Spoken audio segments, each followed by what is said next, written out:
It's verbing. It's verbing. It's verbing. It's verbing. Loser.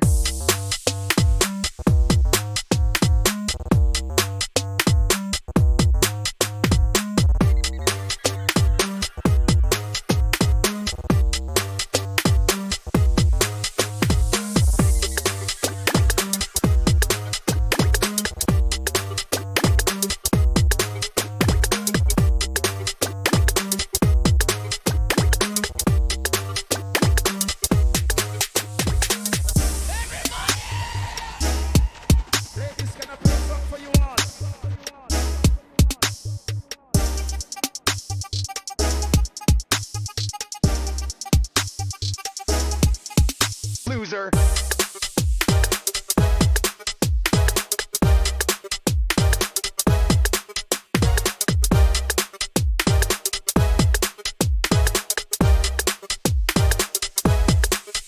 Loser.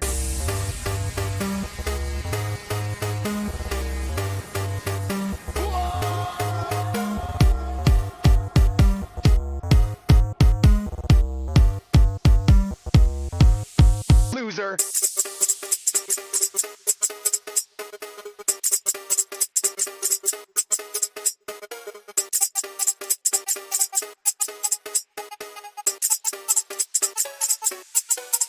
Loser.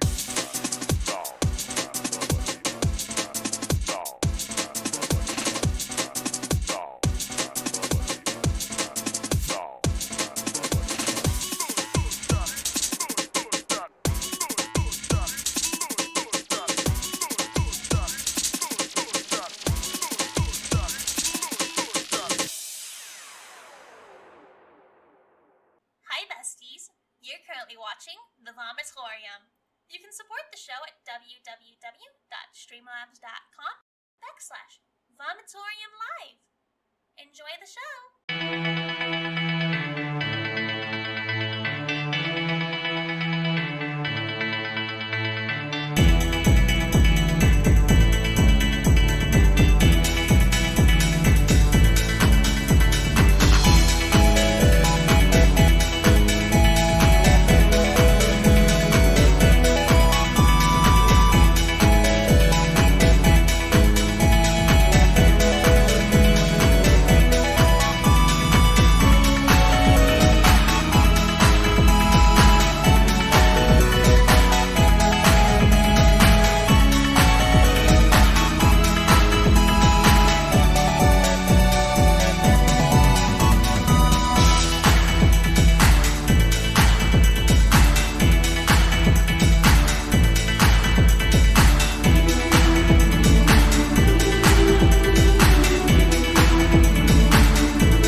soon-to-be crabs can also support the Vomitorium at www.streamlabs.com/Vomitorium Live.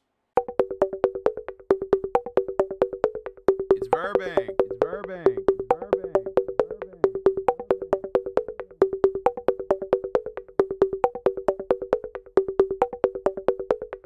God, I know you hate my love with all of these emotions. I don't really fuck with you to kill my serotonin.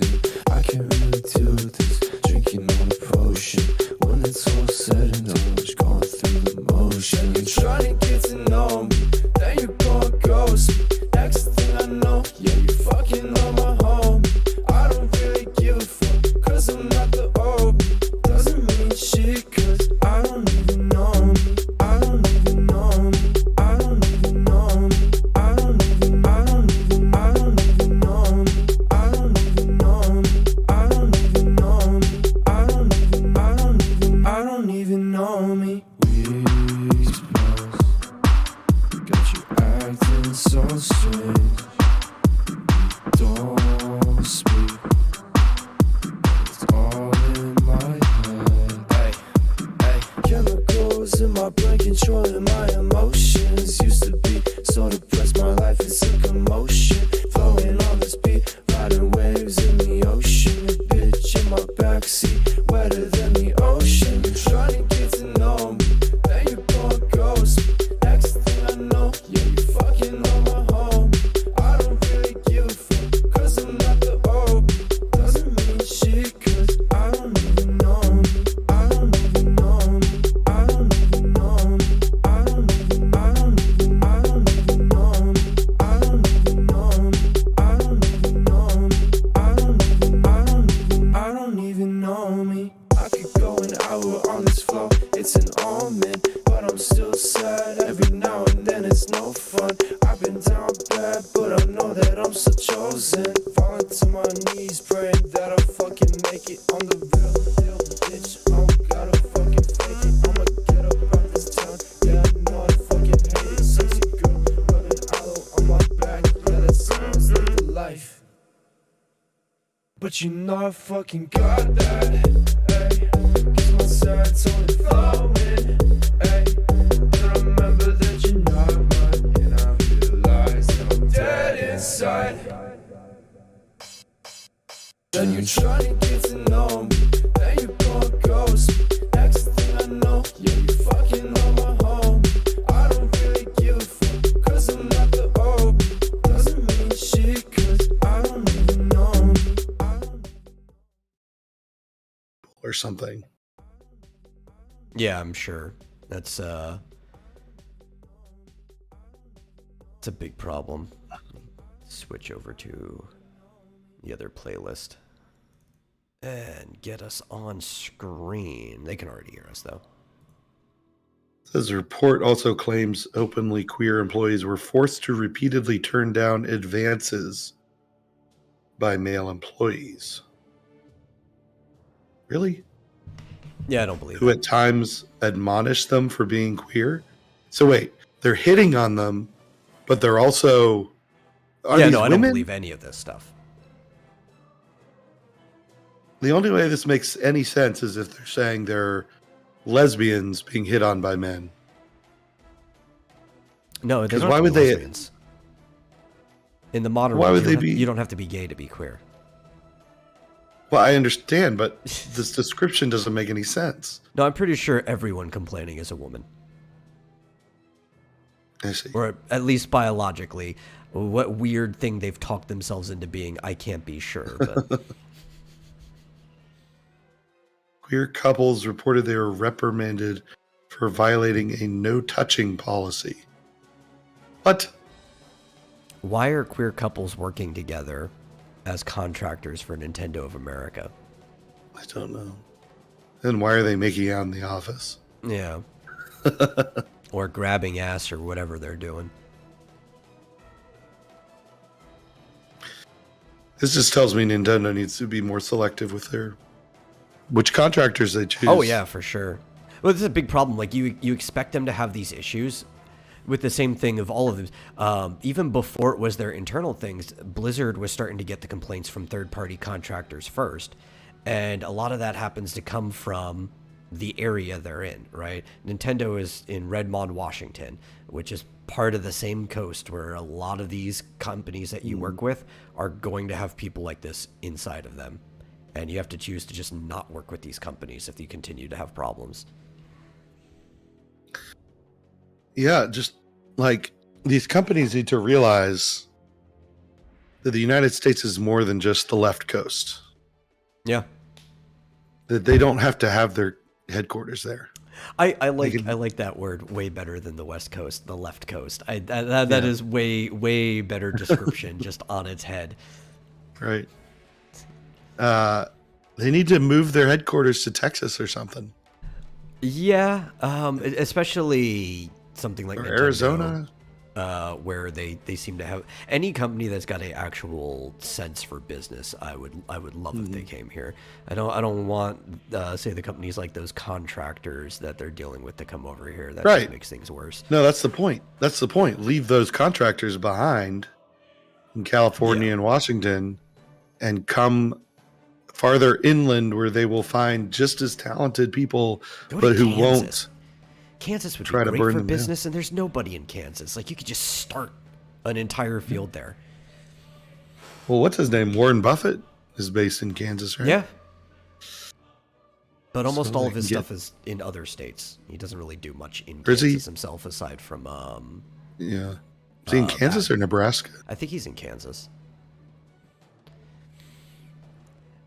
Well, there's a lot of, like, investors and stuff in the middle of the country, but they don't actually do anything there, right? Except for, like, their investment headquarters and all that, their agencies. Everything that they deal with is, like, on the coasts or even up near the northern border, like Michigan and Minnesota, or down near the southern border where we are. Everything's around the edges of the country because, well, that's where trade is, right? You don't really get international trade in the middle of the country, so it's a weird place to start a business unless you're a technology company. I think most of these firms and stuff, like Nintendo, specifically Nintendo of America, where all you do is make software or translate stuff or do marketing, where everything is strictly online, you could just afford to be in the middle of the country where taxes are lower and nobody's going to bother you.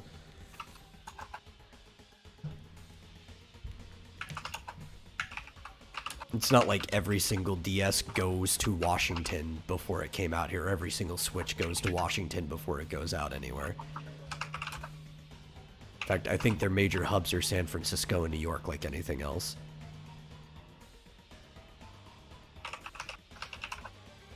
I'm tweeting about it. It's like the, what's it called? Starship Troopers. They're doing their part, are you? Yeah. Said Nintendo America seriously needs to move their headquarters east to Texas, Tennessee, or Florida and leave their horrible contractors over there on the left coast. We won't try to burn the company down for every fake little perceived slight. Yeah. Tennessee's definitely a good place, too. The only problem with it is, unless they're willing to be a little further out, the music industry kind of has claims on most of the prime locations in cities, and it's kind of hard to grab buildings. For something the size of Nintendo?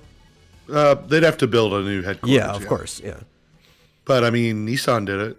Nissan just built a brand new, beautiful headquarters in Franklin, Tennessee.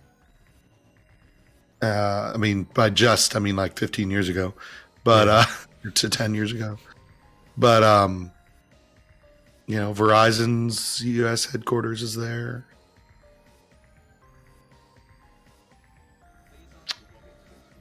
But yeah, move to Franklin, Tennessee. There's no income tax, no state income tax. Yeah. They would Franklin probably sounds like a get good place. They'd probably get a huge, you know, I don't know, tax break or some sort of benefit from the, you know, from the local government. They're always trying to Well, get. I mean, they get a tax break just for not being on the coast anymore. Oh, yeah. But they'd probably get some sort of grant or something to help Yeah. build their new offices or whatever. I'm pretty sure at least Nashville or Franklin like built brand new roads for Nissan to go to their headquarters. So. I saw the title for that article too, and immediately I'm like, this has to be bullshit. And then I read the fact that it was Nintendo of America. I was like, oh, okay, yes, it's bullshit, but a very specific type of bullshit that I recognize immediately.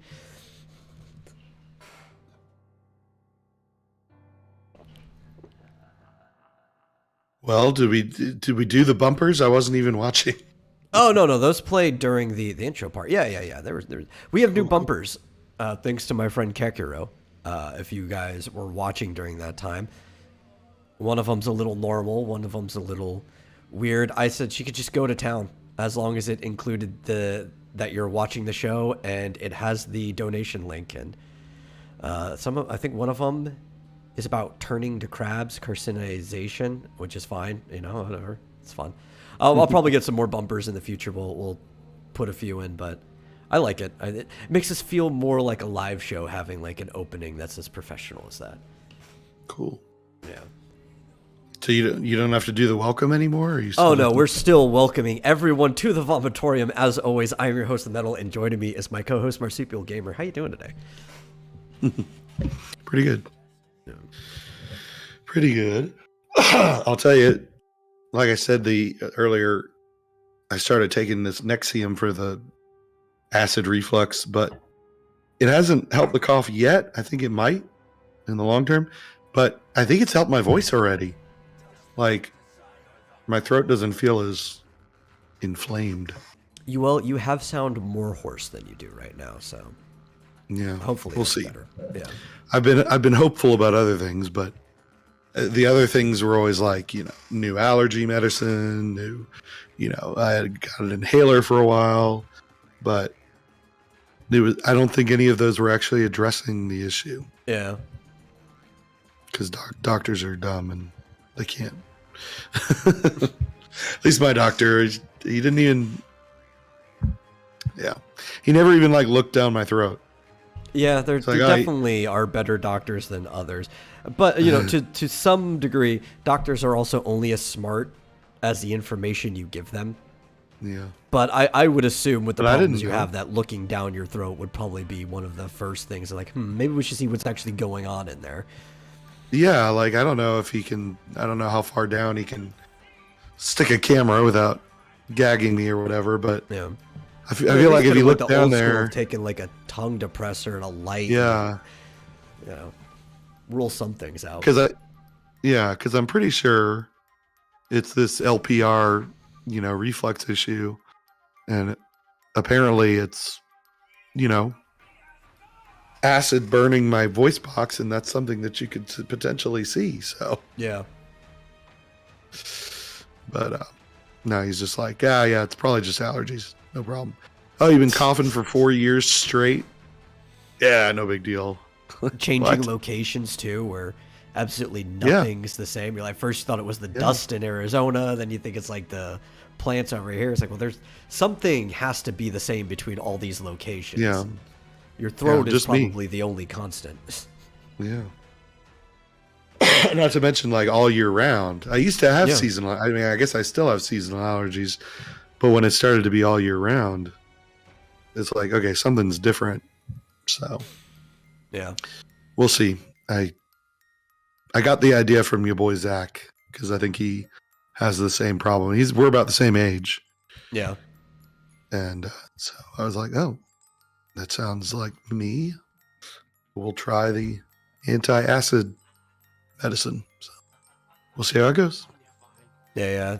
It's just for all the years of smoking, you're just slowly burning a hole in the inside of your throat. Yeah, but I mean, I've cut down to almost nothing at this point. That's good. And considering, I don't know, 5 years ago, I was smoking way more than I am now. I mean, I'm down to a pack and a half a week at this point. Whereas for a while, I was a pack and a half a day. So, and there was nothing wrong. I didn't cough. I didn't have any problems. Now I'm down so low. I might as well just quit altogether. So we'll see. But anyway, how are you? I'm doing just fine, in general. Yeah. Cool. Yeah. I was a little upset this morning that I had to put my blanket in the wash because a puppy pissed on it, but overall I'm fine. Yeah. Man. Okay. Let's see. That sucks. Yeah, well, that's puppies. Okay. Trying to see what we got. We already talked about the Nintendo thing. Though we kind of started talking about that before it started. Hopefully people were able to get the gist that there are claims of harassment at Nintendo. Yeah. Not that I believe any of them. I believe that the people probably felt harassed. I don't believe there was actual harassment involved. Yeah, well, there's no proof. Yeah. Of course. Never is. Just people saying stuff. Like, okay, you can say anything. Yeah. Just provide That's why evidence charges or have to be made, because that was always my big problem with the Blizzard thing is I didn't actually see any charges made. They were just complaining to HR. yeah. And how do you prove that something is harassment without an actual investigation? Because harassment, by definition, has to be a recurring long-term problem that interrupts your ability to do what you're supposed to do. Whether it's live peacefully at home, do your job at work, or whatever the case may be. You know what I have here? This is a very simple to set up recording device. Yeah. You That I can get can evidence use anytime. On the phone, I can use in person. You can There's a camera. set it to record. Yeah, well, you don't even need the camera, just the audio. Set it to record. Oh, yeah. Set it down, and no one will ever know. And then, boom, evidence right there. Well, I think it's even easier. Sometimes the heat or electricity from your body goes through the pants. But I was just saying, like, girls have, like, such tiny pant pockets that if you were to, like, turn your camera on and stick your phone in your pants, it would just be pointing out. Like, and nobody would suspect it. It would just be, like, your phone sticking out of your pants. Go on Amazon. I mean, if you want, you can go on Amazon and get an invisible, Just a tiny bug. hidden camera. Yeah. Or a hidden camera that hooks onto a button or looks like a button on your shirt. I mean, I want proof, damn it. Project Veritas does it all the time. You can set it to start recording at the touch of a button, and if you say it's happening as much as you say it is, It should be easy to find, yeah. And honestly, if easy. it actually is there, I'd be supportive of it, like, because harassment's stupid, but 100%. I have a hard time believing it's actually happening. 100%. I'd be the first one to say, screw them. Yeah. Look at that. There it is. Wow. There's Even more evidence. so, send it to Nintendo of Japan headquarters, because they Yeah. are really keen on their workplace environment, and I don't think they would like their American company acting in such a way. Exactly. Like, I'd say fire that person. Get him out. But, no, it's just, there was harassment. There was a no touching policy. Really? Really, was there? Like, you mean like no groping each other in the office policy? Or that, I believe. Like that's the weird thing. I don't really have a problem with couples even working together in general. I think that can be fine as long as there's self-restraint. But like, what the hell are you doing? You're at work and you're touching each other for no reason. Did you have better things to do?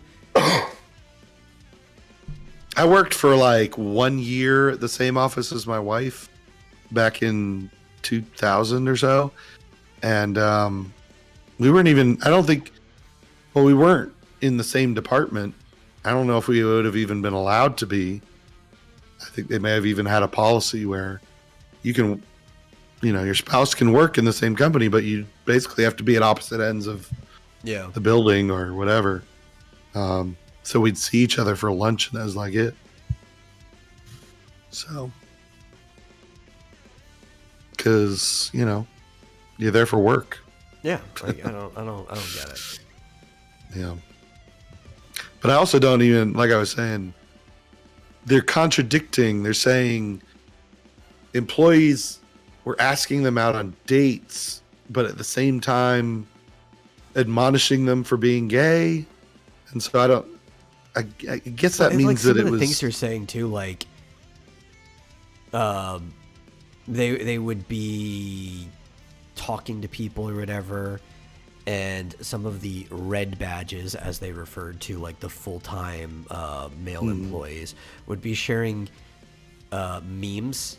They have like a comedic channel on Microsoft Teams and be sharing memes with each other that so apparently sexualize childlike Genshin Impact characters as well as Pokemon, and it's like I'm having a hard time believing that though, like especially because like what do they define as childlike?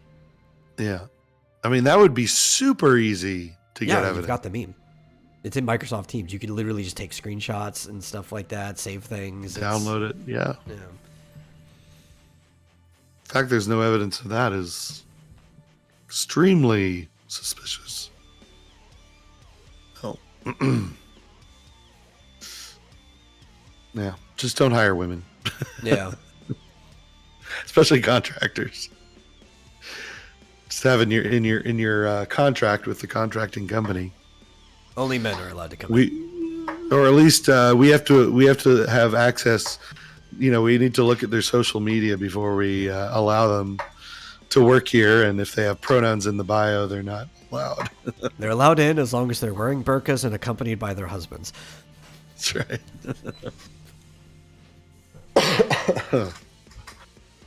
That's how they would do it. At least.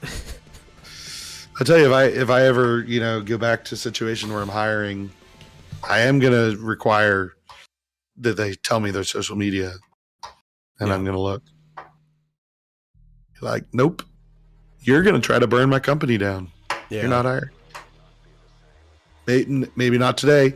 Maybe in a year. Maybe in 5 years. Maybe in 10 years. But at some point, you're going to try to destroy my company. So, no, I'm not hiring you.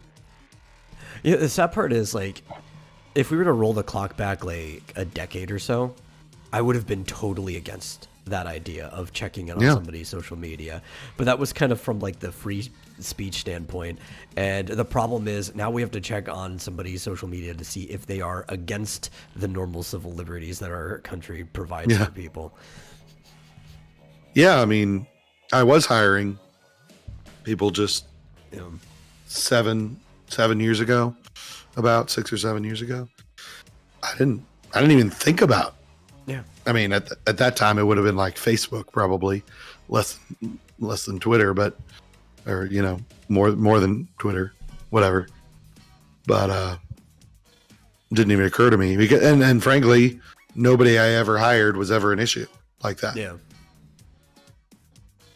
I do remember around that time, though, that's a lot of employers were starting to use your social media as background check.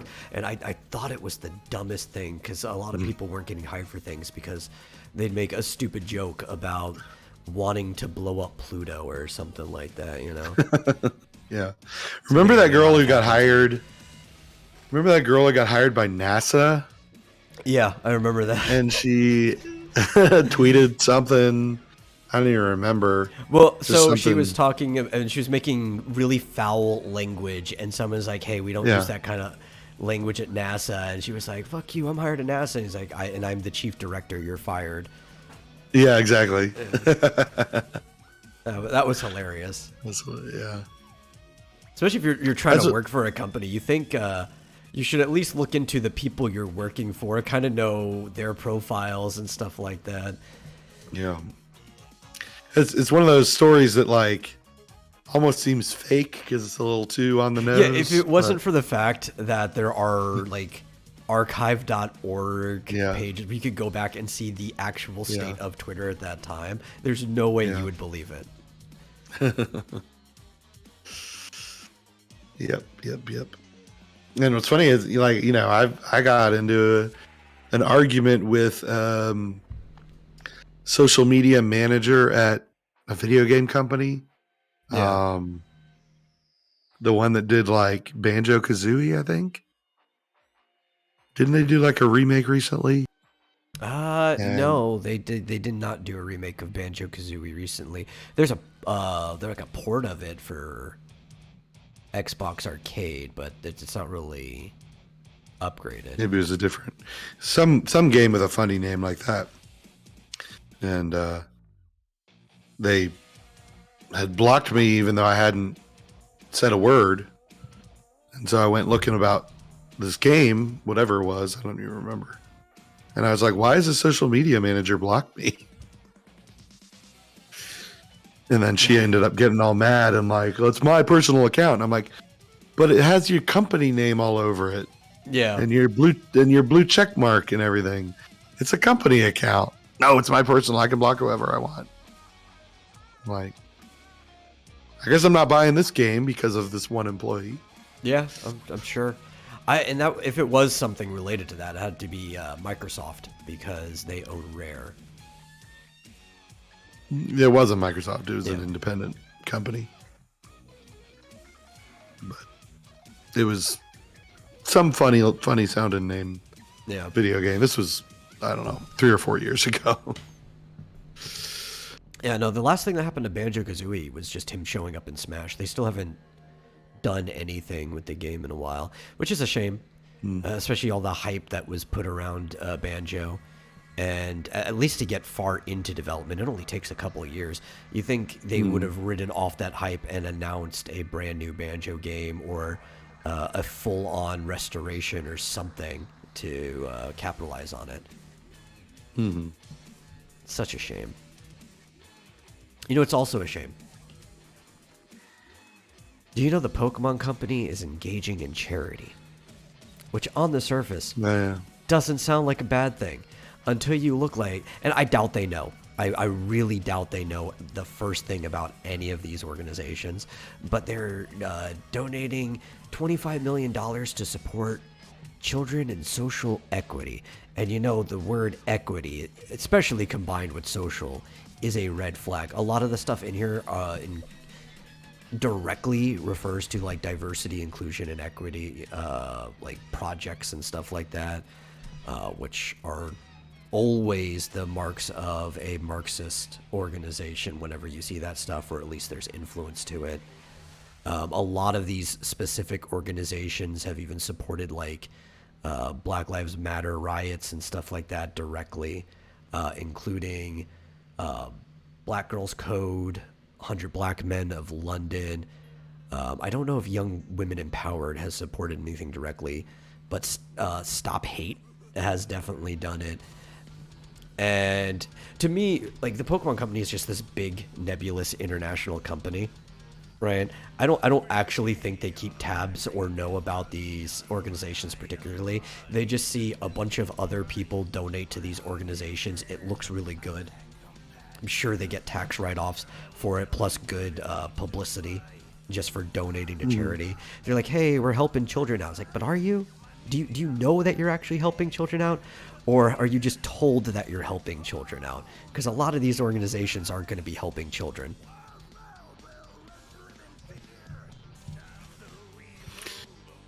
Yeah.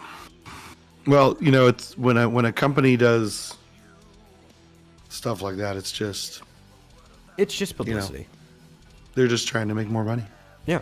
Well, it also offloads stuff they can't sell anymore, right? So a lot of the stuff they're donating outside of the direct money are cartridges and stuff of their games to these children's homes and some systems to play it on.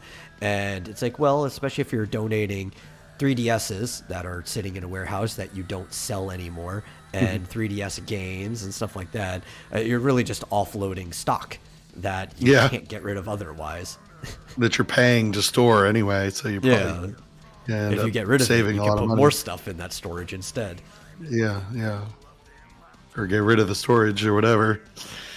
But yeah, companies don't care about you. No. As they shouldn't. They And I care think about maybe the there are bottom line parts and- of the Pokemon Company that might actually care about kids, but mostly that's because kids are their market. So if they don't care about them, they lose money. Exactly. But I also would not be surprised if part of the company did know what was going on to some degree, especially because it was what's his name, Kenji Okubo, who in a specific quote said that they are hoping to make lives of children better and create a more equitable, inclusive world in which all can flourish.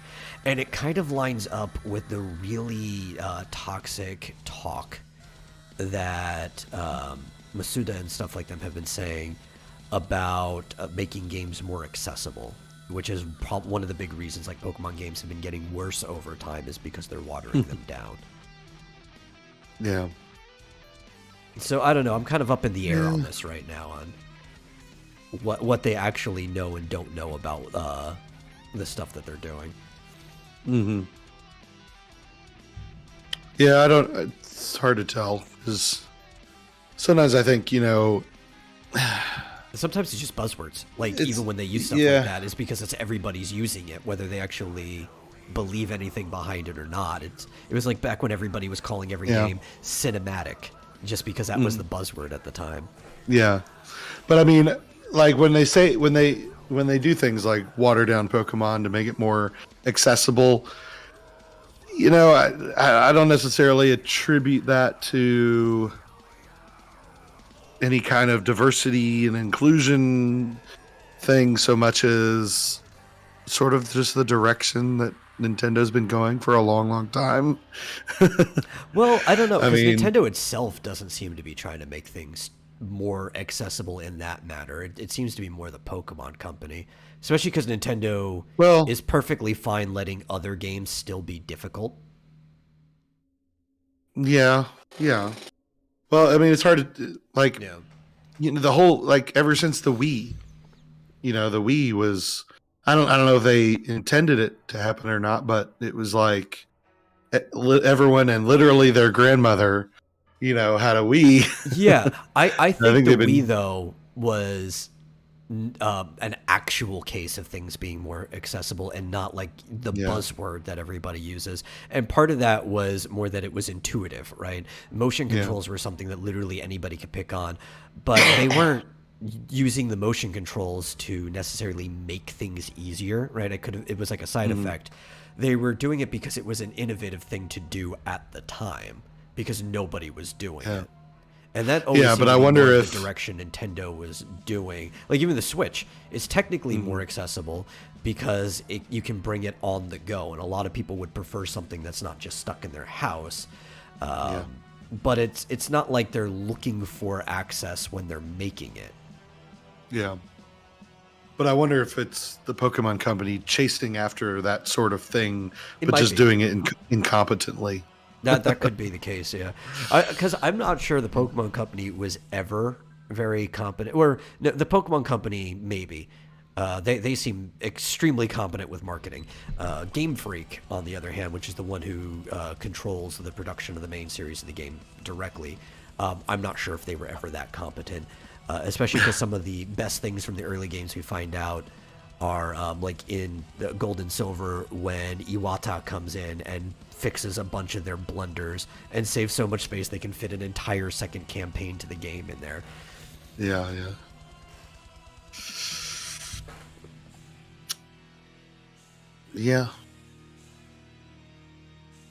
I don't have a whole lot to add to that. Failing upwards.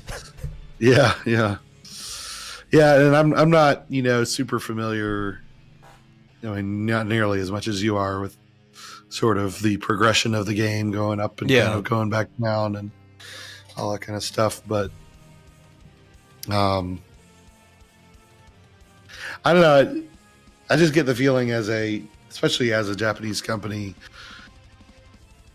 I attribute a lot of this stuff to just incompetence rather than. I mean, you'd be surprised. So, the Japanese aren't as disconnected from the rest of the social world as some people like to think, right? Especially because everybody's connected to the internet. This isn't a bad thing, but it can kind of show you the change in the winds Recently, Nintendo decided that as a company in Japan, it would recognize the civil partnerships between gay couples, even though the country wouldn't. Oh, Yeah. So it does show you that, That seems by to be- Japanese standards, the company is much more progressive than the country itself. Yeah. I mean, it's still a pretty different bar than over here, but yeah. yeah. I don't know. That seems to just be like a very, very common trend at this point, though. It's Yes, just like it is. Yeah. I almost don't even think anything of it because, frankly, my company, Avatar Software, in 2015, I think, started doing that. Yeah. Basically saying you don't have to be married. In fact, I don't think my company even required like an official civil union. Basically, if you have a girlfriend who wants to get on your, or a boyfriend or whatever, who wants to get on your medical insurance, yeah, we'll accept you as a family medical insurance. And certainly my company that I work for now does that. It's just kind of commonplace at this point. Yeah. Well, I mean, it was a broad sweeping thing. Like it was involving like retirement and 401ks and stuff like that. too. Yeah, well, all that. Yeah. Yeah, I meant all that. Yeah. But most Japanese just- companies don't do that. It does seem That- the that tech actually is weird to companies, me. the tech companies are though, but those are also Yeah. the ones that are like more plugged into the internet and how things are going Yeah. across the world. Especially being And you don't international really- companies, kind of, like all of them deal in every other country in the world. Yeah, and you don't really. It's not really. It's not really connected to what the government is doing either.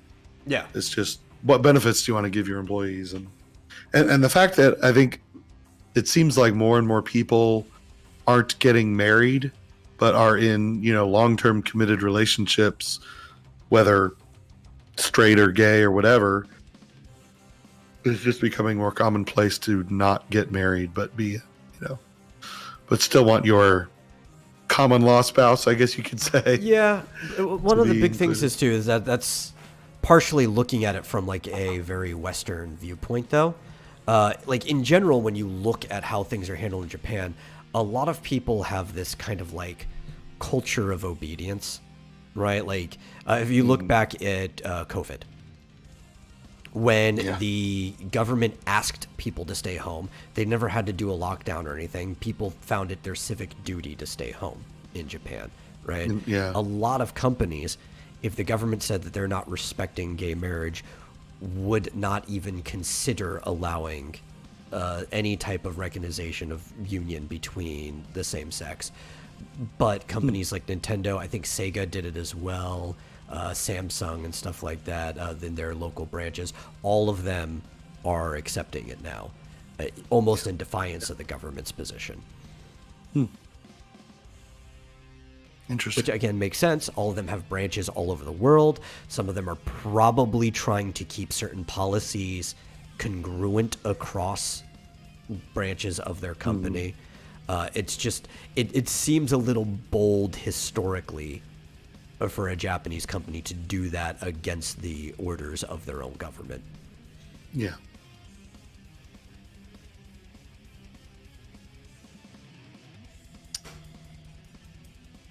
Well, speaking of progressive policies, Oh yeah? What we got now? Nexus Mods banned. Did we talk about this before? I don't think we Nexus have. Mods banned a mod and a modder that replaced all of the pride flags in Spider-Man Remastered with American flags. Oh, that's such a great mod. I know. How do I get my hands on that mod? Oh, I'm sure it's still floating around somewhere. You're just going to have to compile it in probably some other way. Yeah. Yeah, well, it is kind of interesting. They do make a good point that for some reason the modder created a sock puppet account to upload this mod. Yeah. Like, just upload it on your main account. Like, don't be a pussy. It's like, it's like he was trying to hide something or trying to. I think it just didn't want the blowback. right? Like Yeah, well- he wanted to make the mod, but he didn't want to be the target of making the mod, you know? Yeah. Well, whether you believe them or not, Nexus Mods made a statement basically saying if he hadn't done that, if he hadn't made a sock puppet, they banned the sock puppet account and the guy's main account. I don't know how they figured out it was the same guy, but they claim that if he hadn't done that, they still would have taken the mod down, but they wouldn't have banned his account. Why would they take the mod down, though? There's nothing wrong with that mod. Well, that's true. Yeah, like that's the part that's getting me, and like why I don't necessarily believe them. Why would they take that mod down in the first place? Yeah. You've got mods in Skyrim where you can be Goku fighting Hitler. Like, what what the hell is going on here? Because they're, fascists, and Yeah. anything that is a perceived, slight against their extremist ideology is to be destroyed utterly. Yeah, well, especially the trans stuff seems to be a sacred calf right now. Like in general. Well, yeah. But it wasn't even trans flags. It was like, rainbow flags. Just rainbow, period, yeah. Well, that's the overarching thing, but anytime you do something like this, the first thing they'll end up jumping to is the trans stuff. Yeah, I guess. Mostly, I think it's because in general, the other parts, the like gay and lesbian, have kind of been solidified into society that most people just don't care anymore.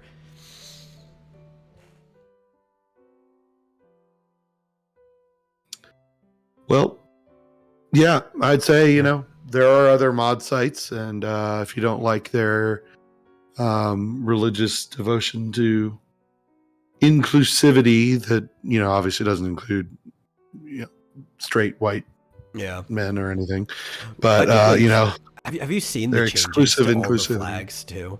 Like how crazy it's getting.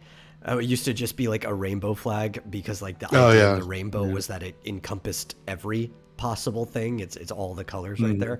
But they're like, no, we have to start encompassing other things. So they start putting like these arrows on there that have like the trans stuff, and then for some reason they start including like black and brown for other What does that races. have to do with? And it's like that's one that's not sexuality, but weren't they covered in the rainbow to begin with? It was already all colors. I don't get it.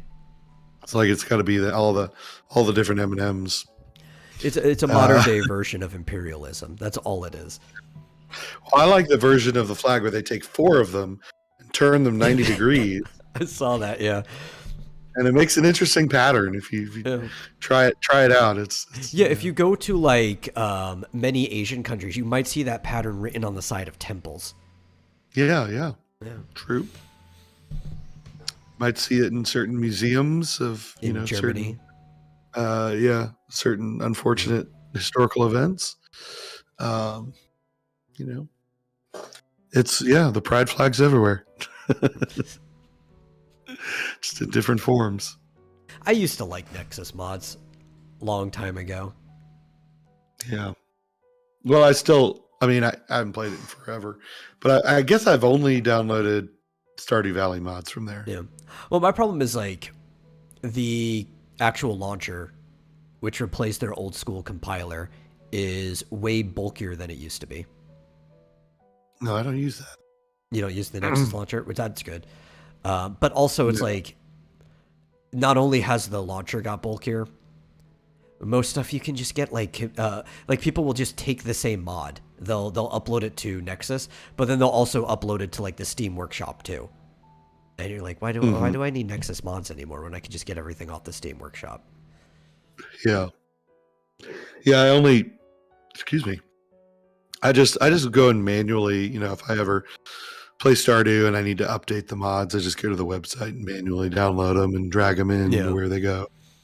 But you're right, like the only Skyrim mods that I've ever fiddled with, I've just downloaded from the Steam Workshop. Yeah. Well, that's also like, a good point too, right? Things like Stardew.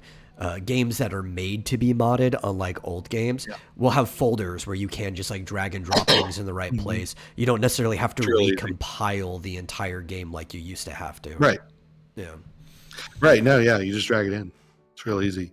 I mean, even mods that actually do like change game code, like the Stardew Valley Extended, which actually I haven't tried, but those other ones, Content Patcher, it's still just drag a folder into the because they treat it like folder DLC. It's not like but I think the last big game where you that people mod that you had to do this was probably Oblivion, because Skyrim was set up to be modded when it came out. Oblivion, I think the modern Steam version works perfectly fine with the Steam Workshop, but I remember having to recompile Oblivion anytime I wanted to add mods to it or take them away. Oh. Yeah, and I get, Oxygen not included and, Don't Starve mods. You just download them from the workshop. Who needs Nexus mods? Of course, the only mod I ever did for Oblivion was to fix that stupid crease in their faces. Yeah. Which is still in Skyrim. Everything is still there. It's kind of almost invisible now, but if you look, you can still see that crease. I've got kind of one here.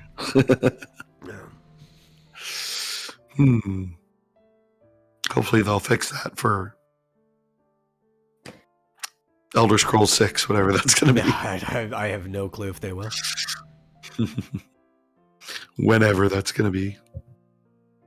It's like, sure, there are different iterations of the creation engine. I think for some reason they never bothered to touch how the models get rendered into it. Because it just seems like no matter how high the textures get, the people are still just the same freaking polygons from the very beginning. And like, you can fix this. I know you can fix this. Why don't you fix this? Yeah, that is an unfortunate truth, that even newer versions of engines often do carry forward certain idiosyncrasies. Yeah, grandfathered stuff. Yeah. The way they render things, or the way unless they at some point overhaul them, like script systems, like the Unity script system is terrible in so many ways and always has been. It's like, you guys could overhaul this if you really wanted to, but I guess I know it kind of maybe has some backwards compatibility issues. And Chad said, I heard they were using the same engine but updated for ES6. No, it's not a new iteration of the original creation engine. They actually said with Starfield they made the sequel of the creation engine 2, where they built it from the ground up, and it's going to be iterations of that going forward. And ES6 is going to be the second game in it. Basically, Starfield is their experimental game for building the creation engine 2, and that's why 6 has been pushed back. That's cool. Yeah. Glad they're trying it on a different game first. Oh, yeah. Trying to figure things out. Brand new property instead of going with either Elder Scrolls 6 or Fallout. I guess they'd call it 5, because 76 really wasn't a proper 5. It's like an add-on to 4 almost. I would not try Fallout 5. Elder Scrolls 6 is going to be shit. Like, I could just tell you. They already said that they're doing like classes, but not in the old school way. It's just going to be prefab classes that you play just to make it easier for people. I'm like, I don't want that. I mean, it's probably going to be slightly better than whatever the Dovahkiin was, but I want to go back to like Morrowind and Oblivion. Let me make my character.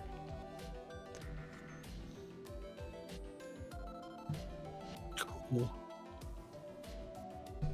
Well, speaking of updated engines, oh, what we got? I'm the master of segues today. Yeah. There's a fan community that is remastering Wing Commander 4. Oh. This is a game from 1996. And it looks freaking awesome. Like, I can't even understand how they did it. I guess, like, Like it featured full motion video with like Mark Hamill is in it, and with the guy who played Biff in Back to the Future. I forget his name. Oh, and the guy who played Soren in Star Trek Generations. You don't know who I'm talking about. No. Anyway, these are famous actors, but yeah, I'm looking at the video and they've like I've seen remastered Star Trek Generations, but yeah, well, the have guy no who played the idea who bad you're guy, I can't remember his name offhand. But Mark Hamill's in it.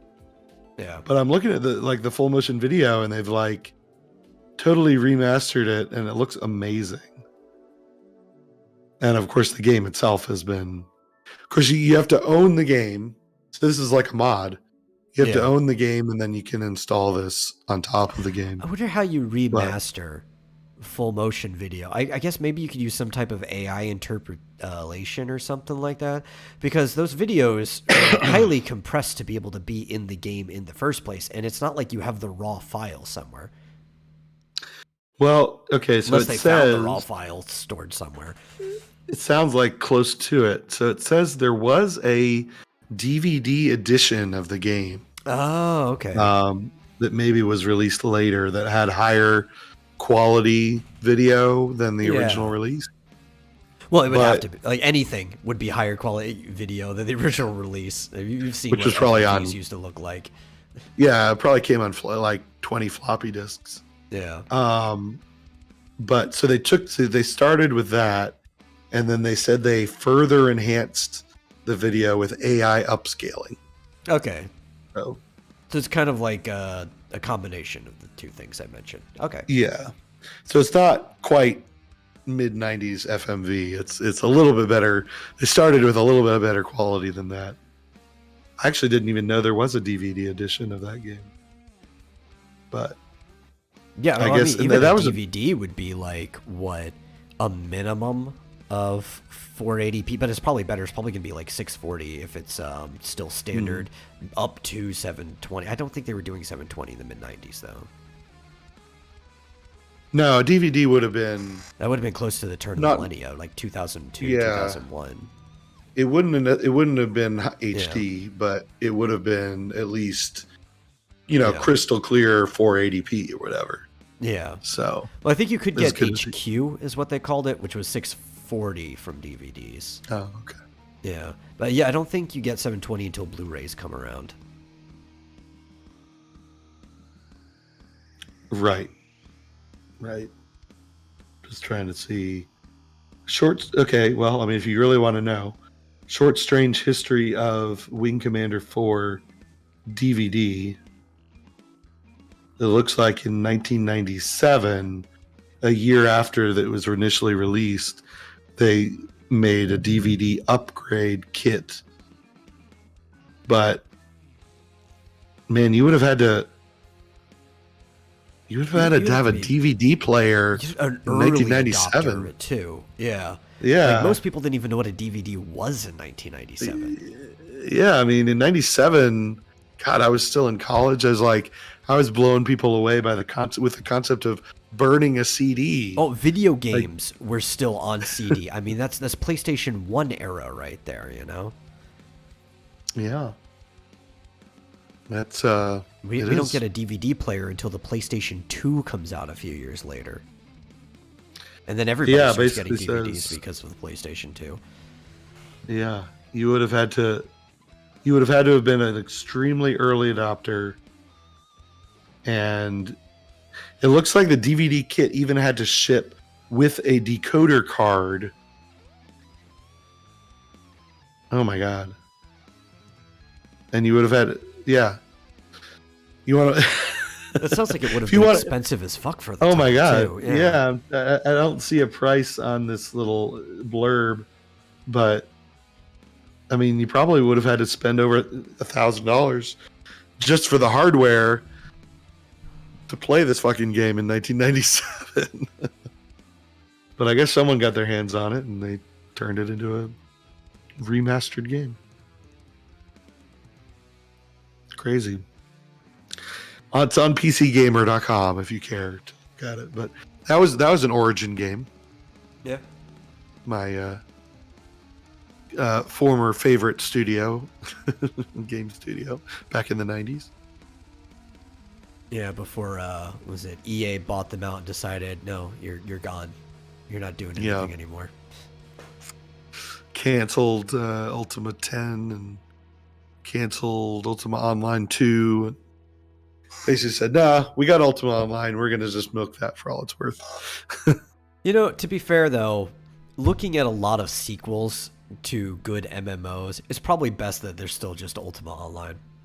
Yeah. I remember the early looks at the sequels did not look good at the sequel to Ultima Online. I think the only sequel that I think actually kept the spirit of the original and then improved on it was probably EverQuest. Oh, I thought you were going to say Final Fantasy 14. No. Final Fantasy 11 is better than 14. Yeah. Okay. Yeah. I like 14, don't get me wrong, but 11's a better MMO. You actually feel like you're going on a grand adventure when you're playing 11. Like you start off like absolute shit. You were the weakest thing. You're punching onions to level up at the beginning of the game, or ants or rats wherever you start. And then after a while, you actually feel powerful. She's like, yeah, I'm going to move to the next area. And then you get the shit beat out of you and you level down. You're like, okay, more grinding's necessary. Like, and your map, you have like a general map of the area, but the map doesn't even really tell you where anything is. It's just like, like if somebody handed you a map in real life and you had to just like figure out where you're going. You don't have a mini map. You don't even have a compass really in 11. And it just feels like you're on this huge quest to figure out even where the fuck you are.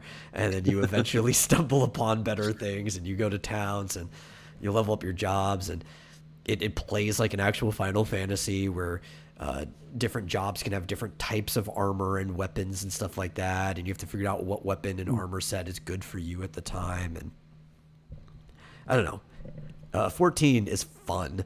But it's very it's very Final Fantasy theme park. The story's okay. The side quests are honestly better than the main story, but like you don't ever, outside of maybe the very first part of A Realm Reborn, feel like you're on like this big adventure. Everything just feels small and fast paced and condensed. Well, like I don't know, man. You could spend a month just trying to get to level 30 in Final Fantasy 11. If you don't know what you're doing, you're just like, where the hell am I going? Where is Juno? I love 11. 11's a good game. But like 11's also like World of Warcraft Classic was the same way. It was very much like when you first start playing World of Warcraft, you get just dropped into the world. Game doesn't really tell you shit. You see a bunch of people with quest markers over the head. When they give you a quest, you don't just get like a mini map or guiders that tell you where you're going. You actually have to read what they say and figure out where you're going. And honestly, back then, guides weren't even really a thing on the internet. Maybe you'd find something on GameFAQs if you were lucky. But probably not. You go check up the Blizzard. You had to talk to people. Everybody's arguing. Yeah. Like you actually had to in-game talk to people because the actual BattleNet forums weren't going to give you shit either because people are just arguing over whether relevant information is correct or not. Yeah. And you were just wandering around in this huge open world and random enemies would just attack you while you're trying to do like the most menial shit. Or if you're in PvP realm, a random person might attack you while you're doing the most menial shit. Yeah.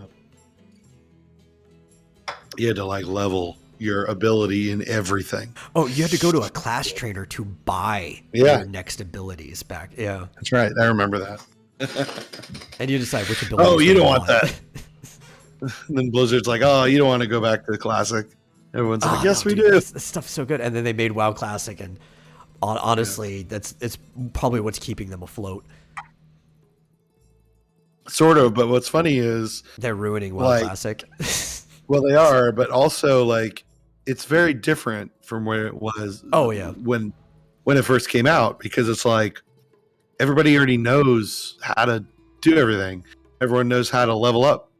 super fast and how to beat the bosses super fast and everything. And Well, it's I like, think it's still a good experience if you were new to it and you're just choosing not to look Yeah. at guides, and you would get that experience. Because especially like even back then, for a while, there were already people who had hit the end and knew what they were doing before you did if you came a little later. Yeah. And you might meet some random person on your first run. It's like, hey, let's go on a field trip. I'll take you to this other place, and you could set it as like your Hearthstone location or whatever. I'll help you explore the world, and you just go on this journey with like this mystical mentor, and then you're like, shit, how do I get back? Well, I definitely in like the original Warcraft was more like actually joining groups to do raids, or Yeah. I don't think they had raids, but dungeons. And Old MMOs, you needed a static, even before you got into a guild or anything like that. And the guild helped replace the idea of static because people could tag in and tag out. But like when you're first doing anything, you need a static to get anything done. and they set up the dungeons to basically be, act like many levels above where you are. Yeah. So you have to have a group, or else you can't possibly solo it. And nowadays, they have looking for raid, which is just, are you a tank? Okay, there's a million people looking for you. Yeah. Everybody's always looking for a tank because nobody likes playing tanks. I always like playing tank, but that's because I am a paladin player at heart in almost any game that I play. And well, especially in classic, people fucking hated paladins. I loved it, but people hated other people playing paladins because paladins were broken as fuck, and especially in PvP, they would just run up on you and you'd be dead, and you're like, what do I do? It's a paladin. I always had trouble with what are they, necromancers or sorcerers? The ones that can basically kite you and you can't even get close to them before they kill you. Oh, yeah. I know what you're talking about. It's the freaking warlock or whatever could do that. Warlocks. Yeah. That's what I always hated, fucking warlocks. Could never get close to them because I always played a tank too. I'd play a warrior and all the best armor, but I was usually like a Tauren. I think my very first Warcraft character was a Tauren warrior. Well, obviously, I had to play human because I wasn't going to play dwarf, and at first, those were the only two races that could play paladin. Yeah, I think I was a Tauren warrior. Even paladin's too complicated for me. I just needed, just hit. I still play paladin, like Final Fantasy 14. I'm playing paladin. I'm level 90 paladin. Yeah, I like playing paladin in like Diablo and. I played Final Fantasy 4 for the first time when I was a kid. I'm like, you know what? This class is for me. Oh, there you go. It's just sold right there. Cecil sold it for me. He's like, that's it. Rest of my life, Paladin. And now I'm running around in Cecil's armor too. So it's like things have just come full circle. Yeah, except you're a tiny little Lollify. I am a mighty Laladin. You put respect on it, Oh, okay. Laladin. Very good. Yeah.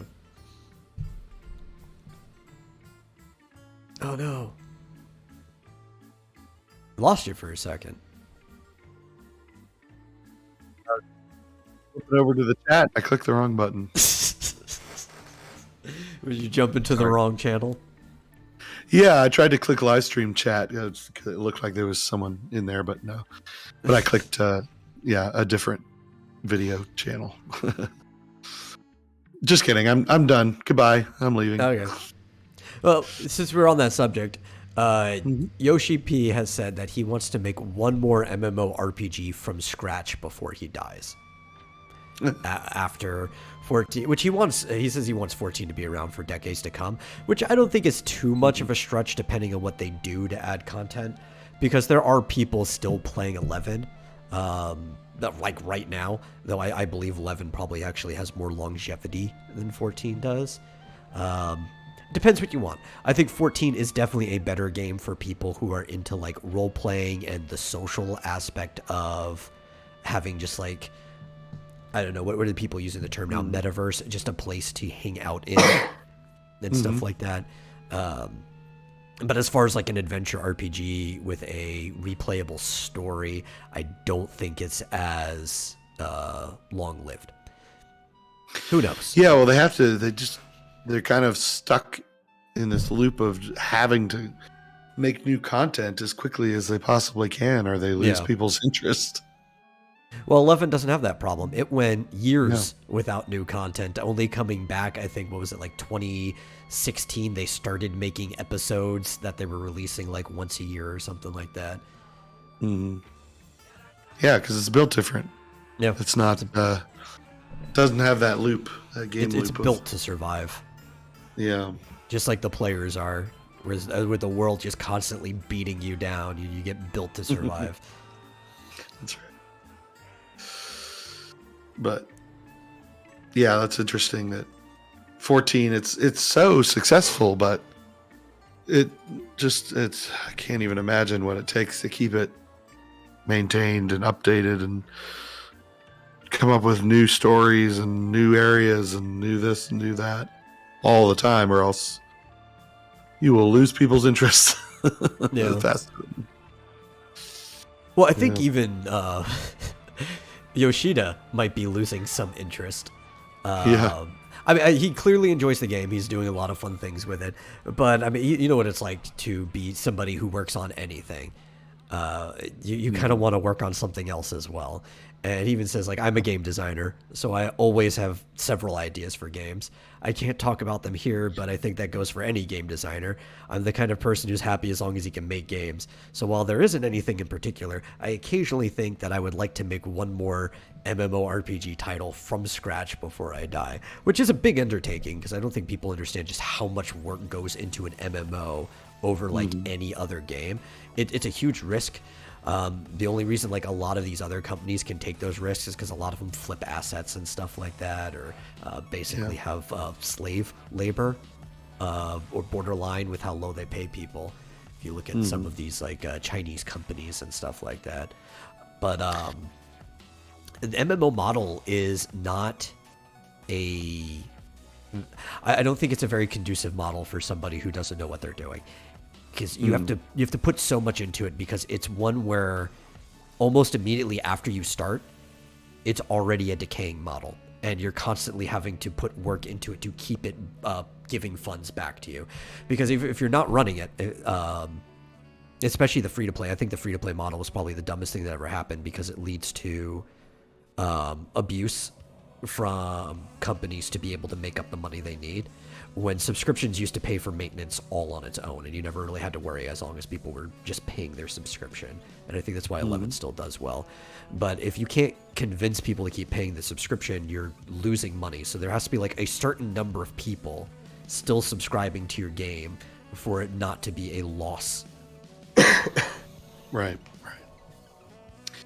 Yeah, I mean, it's rough because, I mean, just to get a new MMO out the door is probably like, what, 5 years of work or something? Yeah, it's usually longer than even like your average dev cycle for any other game, because you have to make basically what is a full game from what would normally be the single player experience, and then all the other fixings of an MMO has to go on top of that.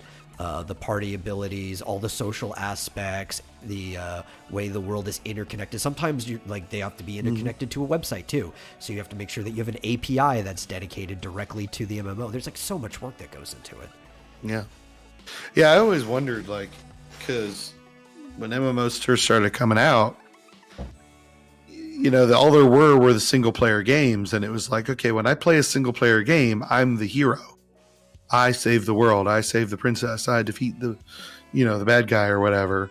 What the hell? How is an MMO gonna compete with that? You know, but they found a way, but it's complicated, right? It's very complicated. You got to give people a sense that yes, you are the hero, but also there's other people, and each of them is also the hero, and you got to find a way to balance all that. Yeah, you have to write a story centered around the MMO experience. I think Warcraft did it fine because you are one of many people in an army. You're either the faction of the Alliance or the Horde, and you are important because you're the one going through the story, but everybody else is in your faction too, and they could also be the important one. It's not like you're not like some chosen hero. It's your actions that make you the hero. I think 11 did that well too, because 11, you're kind of just like this adventurer. Like, you're just this new adventurer going out doing odd jobs for people, and you kind of become the warrior of light through your actions, eventually doing things, which can help explain why like anyone in their game is the warrior of light, because it's whoever does this action is the warriors of light, your team, your static and stuff. So all these adventurers can exist in the same world. 14, not so much, because technically you're the only warrior of light. Yeah. Everybody is the only warrior of light. At best, everybody else is an echo. Yeah. And it's just like, oh god, this is such sloppy writing just to make your single player campaign work. Yeah, well, it's that stuff that, you know, there's a lot of decisions and the way they want to go with the story and the gameplay and everything that seemed like a impossible task before World of Warcraft came out. Yeah. And but so yeah, I mean, if he wants to do that, he better get going, because he'll have to work on it for like 5 years, release it, and it better be successful. And then if it is, probably another 5 years before it's really mature, you know, because they got to keep iterating and improving and seeing how people like this or that aspect. And Yeah. Well, he's already like, I don't know, as some designers are. And at least he's technically savvy, because he was a programmer before he became like the lead of the dev team. He's looking into things that I don't even know if they will ever be as fruitful as people think they will be. And he's like looking in like, well, quantum computing might make major changes in the genre of MMOs within the next 5 to 10 years. And I'm like, I don't know how. yeah, I mean, I'm not. I guess superpositions could. Like, it would heavily increase server load for sure. But it would also decrease feedback time, because quantum computing is slower than digital computing. I mean, it's even digital computing slower than analog computing. It's just more precise, you know? Well, more precise at simulating things. Technically, you could get more precise with analog computing, but there's a lot of manual adjustments that have to be done with waveforms there. But he's just like, actual quote, this would dramatically increase server performance and elements that could be simulated. And that could lead to the creation of a living world that resembles reality, or even new ideas that could create an actual online world. I'm like, that just sounds like speculation, though. You don't know if quantum computing can actually do that or not. Yeah. In fact, based on what I know of quantum computing, it sounds like it wouldn't be able to do that. I think, and we've talked about this before, that the actual solution to our digital computing problem is actually integrating analog computing into it to some degree, because analog computing can do things at higher performance rates with less energy put into it than digital computing can, and you can integrate both of them. There is a firm down in Austin that is using SD cards as a form of analog computing, because typically the way SD cards work for flash memory is that there are these tiny little power cells inside of it that work almost like a binary, right? The cell is either full or it's not, and it registers like a 1 or a 0, right? And that's effectively how flash memory works. You can store a lot of data on that for a very tiny object, because we've gotten these little power cells to be as small as physically possible by this point. But what they've been experimenting is that they can do partial charges to the cells and teach a digital system to read those partial charges, so the charges can work like an analog computing system, having a spectrum of answers, and then just having the digital system decode it, which could greatly increase performance, because you can be a lot more minute with these charges. And they've been doing a lot for training AI this way because it seems to be way more effective than pumping an entire grid's worth of energy into a bunch of graphics cards to be able to train AI. Yeah. And you can store it that way too. Like it works. They say it's still like maybe 4 to 5 years before they can actually do anything cool or effective on like the commercial side of things. But they're making a lot of progress, and I've seen their work. It actually seems promising compared to a lot of the other stuff people are doing. Question is, how do we break out of the simulation that we're already in? Oh yeah, oh, that's a tough one. I don't because the problem is there's not enough energy in the system because all this and the energy is simulated to actually be able to break it out because everything's fake. Yeah. Yeah. Maybe dying is what, wakes you back up in the real world. Maybe. Who knows? Freaking Rick and Morty. What was the game that they played? Yeah, It was, yeah. like, that guy's life. Fred or whatever. Yeah. I don't remember. He's taking him out of the system. Yeah, he's like, you went back to work at the carpet store after you had a heart attack? Yeah. Or after you had Death cancer might be or the whatever. solution there. Yeah. Yeah, well, Elon Musk and Scott Adams are both big proponents of the simulation theory. Yes. It's the theory of like, how can I be religious without looking religious? Yeah. But it's like, at the same time, it's, I don't know if you call it humanism, but basically the concept of that we are gods. Yeah, it's kind of a form of transhumanism to a degree. Yeah. Where basically you can control, you can mold the simulation in certain ways if you know how. Yeah. You can cause things to happen. Yeah, And not there just- used to be a term for that. It was the power of attraction, right? Yeah.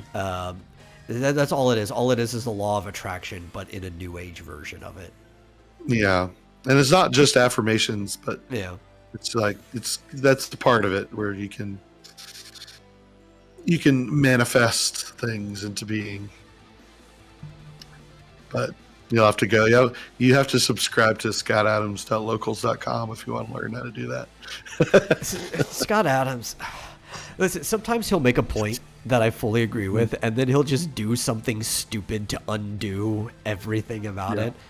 Like recently, he said that every interaction between males is an implicit like threat of violence to it, right? Which is factually I've heard true. of it. Right, that is factually true from a evolutionary standpoint and how society is made. Yeah, The fact that his we're point- civilized is that all violence has been made so implicit that it doesn't even feel like it's there most of the time. Yeah. His point is that civilization works because of that. the implied Yeah. threat of violence. But then immediately after somebody tries to ask him to explain further or tries to deny it, instead of being civilized, to be like, if you think I'm wrong, go up to your dad and try putting your finger up his asshole without permission. Like, you saw that too. yeah, I was like, dude, you actually made a valid point, and then you just go and like kind of. Well, how does that undo it? Yeah, well, because the fact is, it's like that kind of ignores the implicit acts of violence because that's physically assault as it is, right? Like you could have come up with almost any other example for that to actually validate your point, but instead what you do is you go outside of the realm of the point by putting actual assault in there. Like you were the one who engaged in violence first in that. It's not exactly it's not exactly groundbreaking theory to say if you commit violence against someone, they might commit violence back. Yeah. It's like, okay, duh. Like that's not a new concept as opposed to like if you drastically violate social protocol, violence might be enacted on you, which is what implicit violence is. It's like everybody's fine until somebody is just like belligerently drunk and yelling at somebody else's wife. Of course, there might be implicit violence involved that you punch the belligerently drunk person yelling at your wife. Yeah.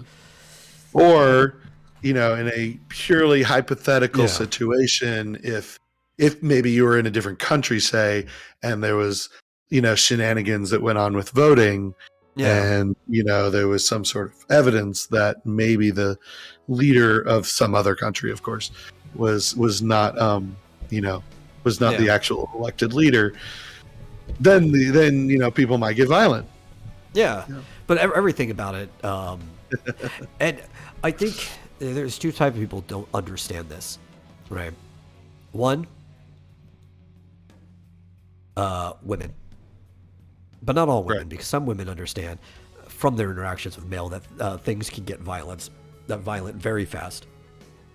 They may just not understand that actions between two males might be able to get violent, right? But like women, And they may not who've lived understand cushy that. lives, and basically very, very weak men who have lived cushy lives, right? Right.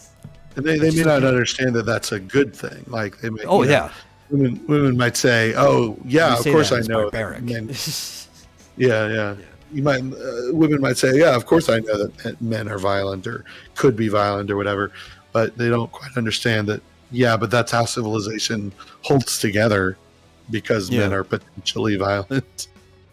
Like I don't think people understand why we have this instinctual need to say hello and good day or any type of pleasant salutation to somebody else, and that just comes from very, very long adaptation of being able to check the state of an interaction. If you're just passing by somebody and you give them a pleasantry and they give you a pleasantry back, it is instantly almost affirmed that they mean you no harm. Like you guys are on good terms, you can pass by, they're not going to try to like punch you or stab you in the process. But if like somebody looks at you shifty, you kind of have to like take a step to the side and look at them shifty too to make sure nothing happens. Like all these things are there implicitly, but people have gotten so used to the comfort of the society they're in, they don't think about it. That's why even like guys will often just walk by each other and just give a head nod. That's just like a simple, what's up? It's just a check of like, yeah, we're cool. It's funny is that when I go to the grocery store, at least today, or at least the grocery stores I go to, when you come within a certain distance of somebody who works there, they always say hi to you. Yeah. And I found out by working at the Walmart grocery store that is something that they actually require you to do as an employee. Is that if you're, at least at Walmart, if you're within 10 feet of someone, you have to greet them. You're supposed to greet them. Of course, you won't get fired if you don't, but that's something they drill into your head. But that's like one of those things where you can trace back the adaptation for why people do that, but the policy for it doesn't makes you feel come at from ease. that. Yeah, it makes you feel at ease, but it's not. They're not thinking from the adaptation standpoint. They're thinking from the like the cultural integration. Like this is a part of the culture. That's why we need to do it, because that make people feel at ease because of the culture, not because of where it came from. Like there's a step removed from where their thinking is. They want people to have a pleasant experience in their establishment. But they don't think why it gives them a pleasant experience, right? It's there's like that wall just stops them from going further. Yeah. Oh, so what was it? Oh, I don't think I told you this, but I texted this to Peach because I thought it was hilarious. Since we're kind of winding down anyway, might as well keep talking about Scott Adams. The other day, he was explaining why he thought that all marriages were doomed to fail. And his reasoning was very firmly based on the assumption that all women are terrible. And I'm like, no, you just pick terrible partners. Women. Yeah, exactly. And so just to be more explicit. So what he basically said was, in a marriage, and this is Scott's theory, theoretically, the man should be in charge of, any given decision where there's disagreement. The man should be in charge simply because he's bigger and stronger. And so evolutionarily, he should be in charge. But in reality, the woman's in charge because she can withhold sex. And he's explaining this, and he goes into more detail and gives examples and all that. He's explaining this, and I'm thinking, so wait a minute. You're telling me that if your wife, any of your previous, I think he's been married twice, maybe, but yeah. apparently in any of his previous relationships, if the woman didn't get what she wanted, she would withhold sex from him as a grudge. And I'm like, oh my God, you've just been with horrible people. Like, well, let's take a step back too. He probably has been with horrible people, but this is also he's horrible too. Scott Adams, right? So yeah. think also maybe he put them in a predicament where the only power they had was to withhold sex, right? Right. No, yeah. Don't get me wrong. Yeah, he's a terrible person, and his partners have been terrible people. Yeah. So basically, yeah, because I'm thinking to myself, like, I don't always get what I want, or get my way in an argument with my girlfriend, but if ever I do get my way and she definitely does not, in any given situation, she's not going to like hold a grudge and like do something malicious later on down the line because of that. Like, that's terrible. Yeah. Likewise, I'm not going to do something terrible to her just because she got her way with something. And I'm Has he ever considered? Scott. I'm not saying caving into everything, because that's not the way to do this anyway. That just makes you a pushover. Mm-hmm. But maybe, possibly, acting in such a way that a woman doesn't want to withhold sex from him. Oh, yeah. Yeah. Well, and like, it's almost, I mean, I get it, and I've heard of that before, but it's like, not to, I don't know. It's just, well, so like, I think he's also the kind of thing that part of adaptation here, right? Because we've adapted in a way that are different than many of our primate like cousins or whatever, the closest relatives we have genetically, where women are actually the ones who decide on sex, biologically speaking, right? But there's something also very, very important here. This is the main key where that maybe part of it's his problem. Men are the ones that withhold relationships. Because unlike women, men don't need relationships. They can pump and dump. That is actually a mating strategy that men have, while women are stuck with whatever they get dumped with, which is why they're the ones that withhold sex.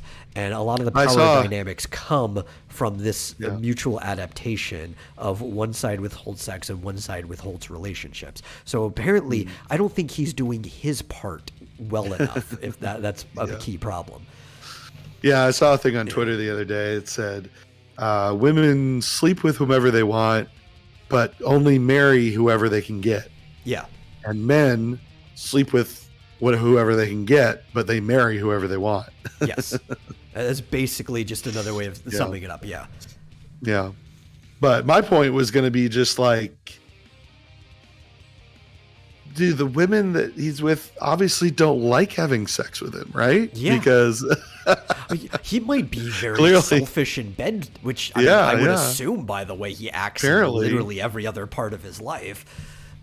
I mean, there's this, I mean, we don't need to get into too many details, but there was this girl I was with years ago who I was living with, but like, it was kind of a friendly relationship. I guess you could call it friends with benefits or whatever you want to call it. But like, we had separate rooms, and some nights I'd be like, I just want to sleep in my own bedroom, and because I want to sleep. Yeah. And she would actually ask me, like, if we were at a bar, but I wanted to go home first or whatever. She's like, but sleep in my room tonight. I'm like, do I have to? Because I'm really tired. Yeah, I don't know immediately what that implies. Yeah, exactly. Yeah. And obviously sometimes it was the other way around. Yeah. But I've never, I'm not trying to brag, but it's like, I've never been in a relationship where the woman didn't enjoy, like, why would she withhold something that we both enjoy together? It's just, it was antithetical to me. Yeah. So I thought it was a very bizarre way to claim that every marriage is doomed because of this crazy dynamic. I think every marriage he will ever be in is doomed Yeah. because of him. Yeah. I think that's the real thing. Him and the people he chooses to be with. Like, clearly there's not something that's meshing here. Exactly. Maybe I don't know, convert to Islam. Then your marriages are guaranteed. They can't leave you. They have to do what you say. Yeah. I was thinking I could think of several women friends, like mostly online friends, who subscribe to the notion that the man is in charge in the marriage. Oh yeah. Mostly like, devout Christian women. So that's and getting also, fewer and far between. I've noticed this too, like very, very indecisive women, which tends to be a good bulk of them, do prefer having somebody who will take charge because then they don't have to decide. Yeah. That's certainly not the viewpoint of, my partner, but yeah, well, I mean, that's I know, not everyone. I know people who, yeah. But, we typically make decisions together. And if it comes down to like a serious disagreement where we just can't see eye to eye, I don't think I've ever had one. Yeah, I can't even I think think in of general too. Partners should make most decisions together that are important because one of the whole point of having any type of late mate is having steady counsel, somebody you can go to and ask their opinion on things to kind of double check your own. And honestly, like when we've had disagreements, we typically just talk about it until one of us comes around. And it's always happened eventually. Like, eventually someone was like, makes a good point or something. And the other person's like, oh, I didn't think about it like that. And then we come to an agreement, It's typically how it works. Yeah. But at any rate. Well, I guess the last thing we'll talk about for the last couple minutes, because I don't want to ignore Buck, who brought up something really, really stupid. Apparently, Disney purchased the rights to make a live-action Dragon Ball movie. At first, he says DBZ, not the others, but it looks like they have the overall license for Dragon Ball in this regard. I don't know. Maybe if they're not dumb, they will make things based off of the beginning and best part, but they won't pull the same mistakes that Dragon Ball Evolution did. Because I enjoy that movie for all the wrong reasons. It's not a good movie. If you remove all the Dragon Ball elements from it, it's an okay at best B movie. I could probably give it a 5 out of 10 in that regard. But given the fact that it's an adaptation, I have to give it like a 2 or a 3 at best. It is a horrible adaptation. But Chad Middleton says Dragon Ball and Bleach. Yeah. He brought up the Bleach thing in the Discord, I think like a few days ago. And I doubt their Bleach adaptation can be anywhere as good as the one on Netflix that was done by a Japanese studio. It's actually really good. It had to cut some things in the story and like rearrange them, but for the most part, they follow the beats pretty well. You can't fit a whole season into a single movie without cutting some stuff. It's understandable. Yeah, that's what I was wondering. I mean, hasn't Dragon Ball been around so long that like, how do they make that into one movie? That was the problem with Evolution, right? They tried to go from Goku and Bulma finding each other and then fast forwarding, not just them finding the Dragon Ball, but the main bad guy's Piccolo. It's like, do you know how many seasons are in between Goku and Piccolo even meeting? There's like at least 6 sagas. What are you doing? I don't know how you do that. Yeah. I mean, you almost don't even want to touch it. You're like, this is just too overwhelming of a task. Why does there have to be a live action adaptation? Why isn't the anime good enough? I don't know. I mean, I guess you could pick points. Like, if you assume people already know who Goku is, you could do the superhero thing where you just skip the origin story and everything and just go to, like, fun stuff. And you could go straight to Namek. That you can possibly condense into a single movie in Dragon Ball Z. But I don't see it being good. That's one thing where you almost have to just pick a story that happened. Kind of like how like Infinity War or Civil War, Captain America Civil War. Just pick a story that happened somewhere in there that's interesting, and just make a movie about that. Yeah, that's what I'm saying. Like you could take like the Frieza fight, or like that whole little saga leading up to it, where they go to Namek and they get the Dragon Balls. That could be condensed into a movie. The Red Ribbon arc could probably be condensed into a movie as well. Like there's certain things you could do. I don't see them doing that well though. Especially it's Disney. Disney hasn't been doing anything well very lately. Yeah, why Disney? I don't know. They have money. I don't know who would be better though. WB. And here's the reason, right? Really? If it's WB, they'd probably outsource it to Legendary, and Legendary's actually been doing very, very good with their adaptations. Like, nobody really complains about the Godzilla movies. Some people are like, the humans were in it too much. I'm like, go watch an old Godzilla movie. It was about the same proportion of human to monster. You have to have some type of actual story there, even if you're just people there love to watch. Godzilla versus King Kong. Yeah, people loved it. Well, that whole there were too much human things was the first Godzilla movie. But I think that was mostly just whiny people who weren't familiar with Godzilla. People got over it pretty quickly. People like it. I think they did a good job with their original movie, Pacific Rim. That I think the fact that they still are sitting on the license for a Gundam movie would actually be a really good adaptation. They worked with WB on Detective Pikachu for some of the different action scenes, and I was wondering, what did Legendary do in this? And then I saw the scene where the mountains rise up and they're Torterra's like, oh, that's what Legendary did. Yeah. Yeah. Yeah, Mechagodzilla was in that one. Yeah, it's So like you don't want I think you want can either Kevin give it to Feige? Legendary directly, or WB plus Legendary, I think, could do a good adaptation. I don't see Disney doing a good one now.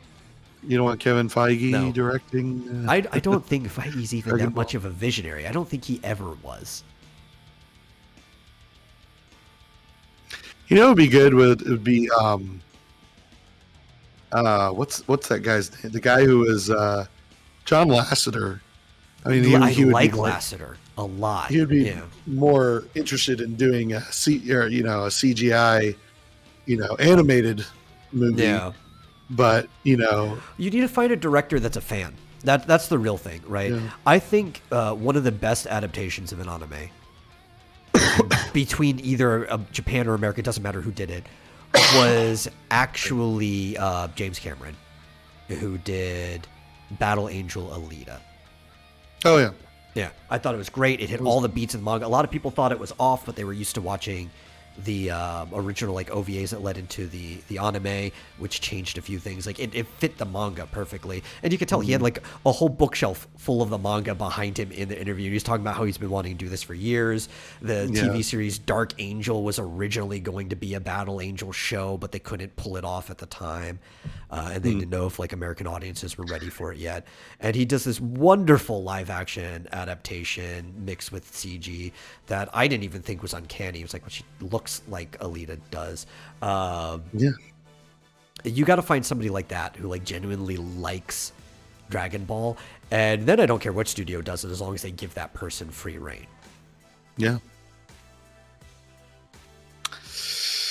Well, luckily I am not a huge Dragon Ball fan anyway, so I don't care. Oh yeah.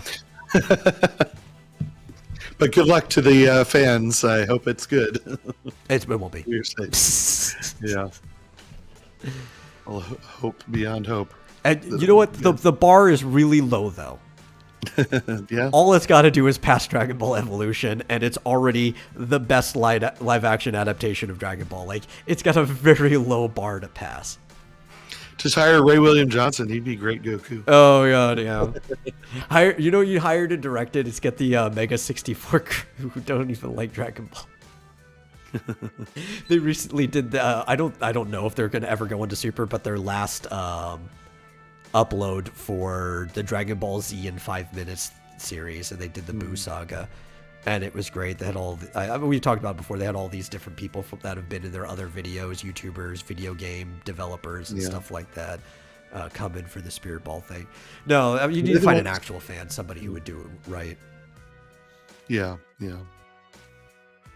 But I think that's what you need for any of this stuff, right? Like, I like Delita because it was made by a fan. We need fans doing this stuff. Definitely. Get a comic skater to come in and write the script. Yeah. Got some great writers. Oh, did you see that? Have me come in and write the script. I'll go back and reread all of the original Dragon Ball before we do it. Did you see the She-Hulk showrunner basically admitted we were shit at writing? Yes, I did see that. It's like this was originally going to be like an actual law investigation thing, kind of like Law and Order. But they were like, we didn't know how to do courtroom drama, so we just made it this instead. Like, and everyone was like, "Why would you admit that?" I was like, "Well, now, why Law would and you? Order, I don't know, but like actually just taking the beats from Law and Order could actually make a good She-Hulk show, where she's the one hunting the people down, and she's constantly getting in trouble because she's doing things that like infringe on the evidence and the rights of the people that she's like attacking and stuff. You're like, well, we can't use that. You just made it inadmissible and stuff like, and then actually going to the court side, you could make an interesting show like that. I would probably watch it. I'd write it if you'd let me. They kind of got away from it in the third season, but Daredevil started out that way. Daredevil was great. Yeah. Daredevil's started out with. Have you heard they've already talked about how they want to make Daredevil more lighthearted? Yeah. Yeah. It's like, well, then why? Your friend is right, Chad Middleton. The live action adaptations of Rurouni Kenshin are all good. They did it as a trilogy, and they basically condensed the story into 3 movies. The effects are great. They keep the characters solid. It was done by a Japanese studio. And Funimation honestly didn't ruin anything in the dub, which is great because people who watched the old dub of Rurouni Kenshin were already used to hearing those voices for the characters. Highly recommend them. They're a good way. They're a good way to know the basic story of Rurouni Kenshin without having to sit through the entire anime. Like if you've just never seen it before and want to know the gist of it, and want to see some cool, like shonen style samurai battle scenes with a guy who refuses to kill, because he used to be the Batosai, which he was like an elite murderer back in the war.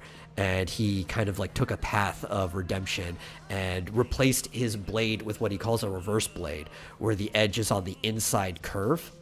So the only person he's at risk of hurting when he uses his like stances and stuff is himself if he fails. It's a really cool story. Yeah. Interesting. I mean, that sounds interesting. Yeah, cool. I think we've exhausted it. That's enough for the show today.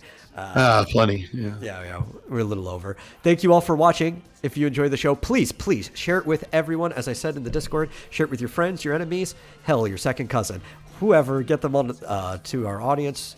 Make the show bigger. We'll have a good time. And if you really enjoy the show, please donate to streamlabs.com/Vomitorium Live. Anything you give, we appreciate. And we'll see you guys in the next episode. See ya.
You're currently watching the Vomitorium. You can support the show at www.streamlabs.com/Vomitorium Live. Enjoy the show!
from a million miles away. Things weren't always the way they are today. If only I could learn to change the past. If only things could last another day.